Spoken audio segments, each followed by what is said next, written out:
another ooky, spooky week has come to an end. This is your reading for Friday, April 26th. If you would like to see the spread, go to LVX Media Net on Instagram. All right. We got an interesting little spread here. So the theme card is justice. Keywords, truth, honesty, and integrity. Those are like three words saying the same fucking thing. I'm sorry.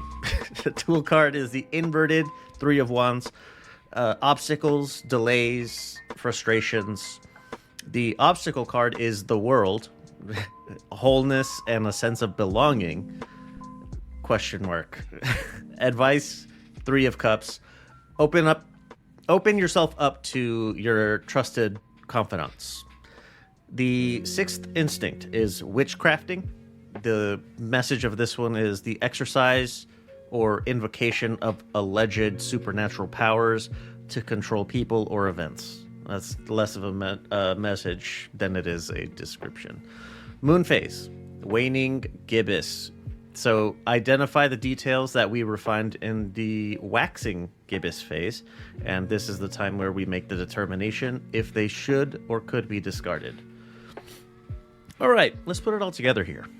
Now, this theme is another sign that we've gotten this week to remember that our future self is watching us right now and judging our choices. Obviously, the suggestion is to make good decisions that you can be proud of later. One of the last implications of it also is that truth will come to light, right? So keep your attention where it needs to be. So I've mentioned it, I think, here. I know I did definitely on Hard Shell Tacos. Peek behind the curtain. I just started a new job. So some of the podcasting stuff has taken a bit of a back seat as I get myself situated in these first 2-3 months. You know what I mean? The tool today, that card, it's a little difficult to frame it as a tool. So when we get the Three of Wands inverted, it's a sign that we're experiencing serious delays or blockages in whatever it is that we're pursuing. So the obstacles and the delays are such that we might start feeling that everything that we're doing, it's a waste of time, right? We're not getting anything from it, and it's just a drain of resources. So how is this a tool? The teachable moment here is that these obstacles could be the signs that we need. A further reminder that we need to make serious, fundamental changes, and that the same changes that we've been advised to make all week. Is Project 1 XYZ not advancing the way that you hoped, at the rate that you hoped? It might be time to put that on the shelf and focus on something else. The inverted Three of Wands is not just a nudge, saying that maybe the delays and obstacles are a sign, but it's also another reminder that if we fail to heed these warnings, we are committing resources to a bottomless pit when we could be putting them they could be put to better use for planning for a future. And that's been the overarching message of the week. The obstacle today, the world. Yeah, it's difficult to see as an obstacle at face value. When it's inverted, we can usually take it to mean that we're not feeling fulfilled by what we're doing, even if it's successful. But when it's upright, it's the opposite. We feel whole, we feel complete, we feel like we've found our niche in the world, and we feel snug as a bug. How is this an obstacle? Well, I'm glad you asked, because I asked the same fucking question. There are a few ways I came up with that we can interpret this card as an obstacle. So first is that we feel content with where we are, and we feel comfortable enough that we have this urge to give back, right, to our community, just to the world in general, however it is that you see fit to do so. The thing about it is that that's a mirage, right? That's not really the case.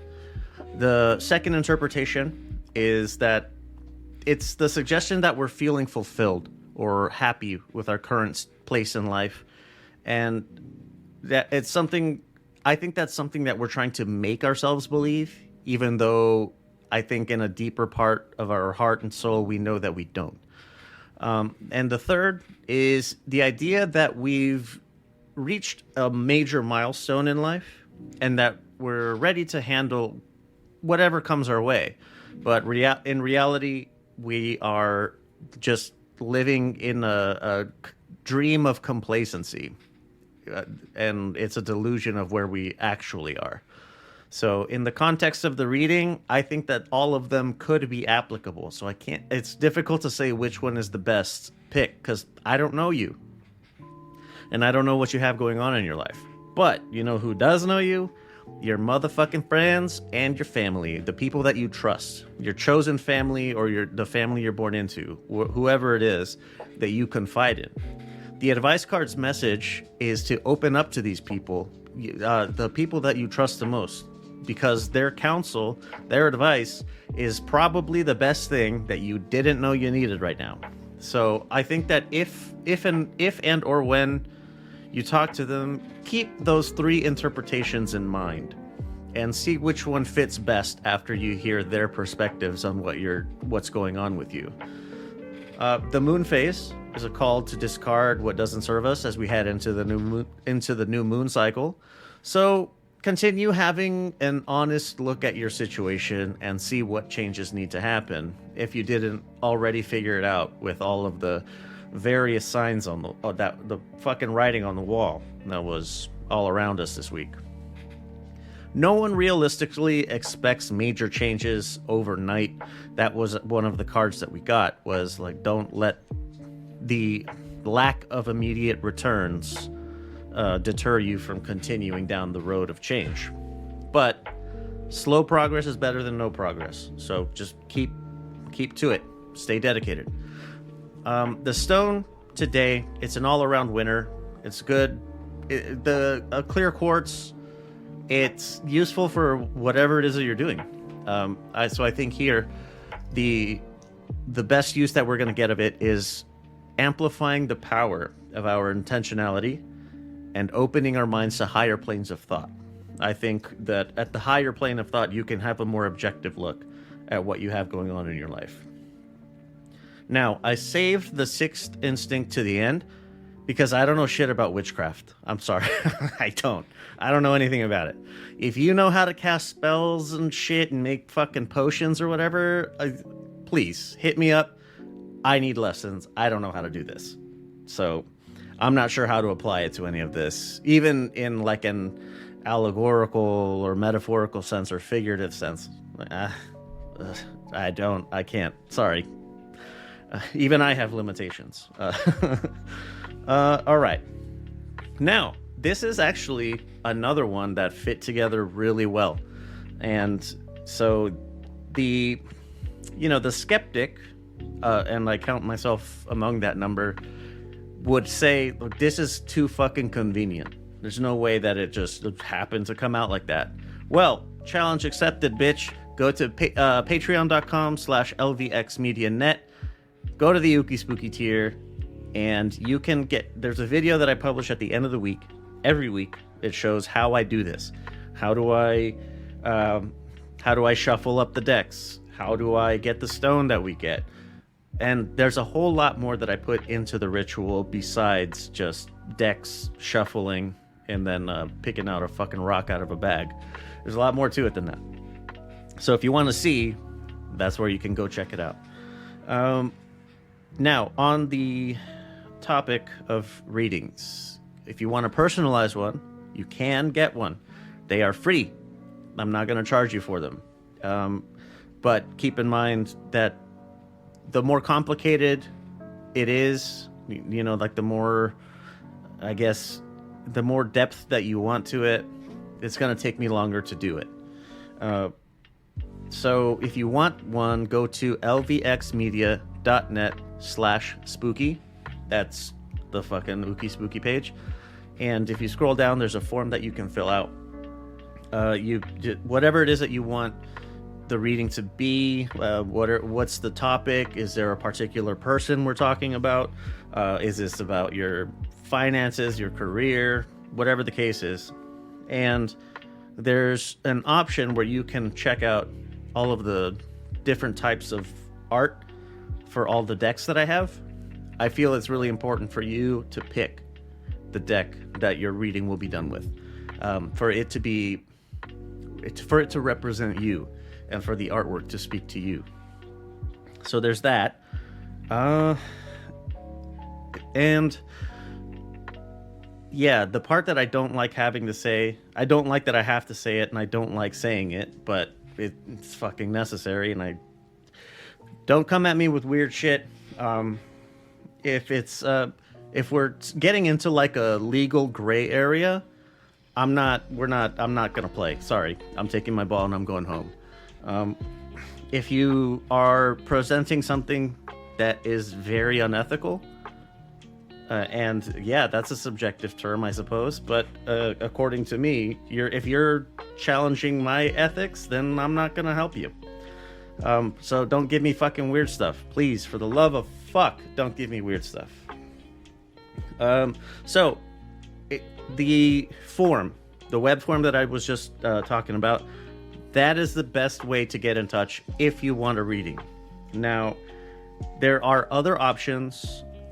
It's the phone number is another way you can, 833 Lux Pods. Can call or text, anonymous either way.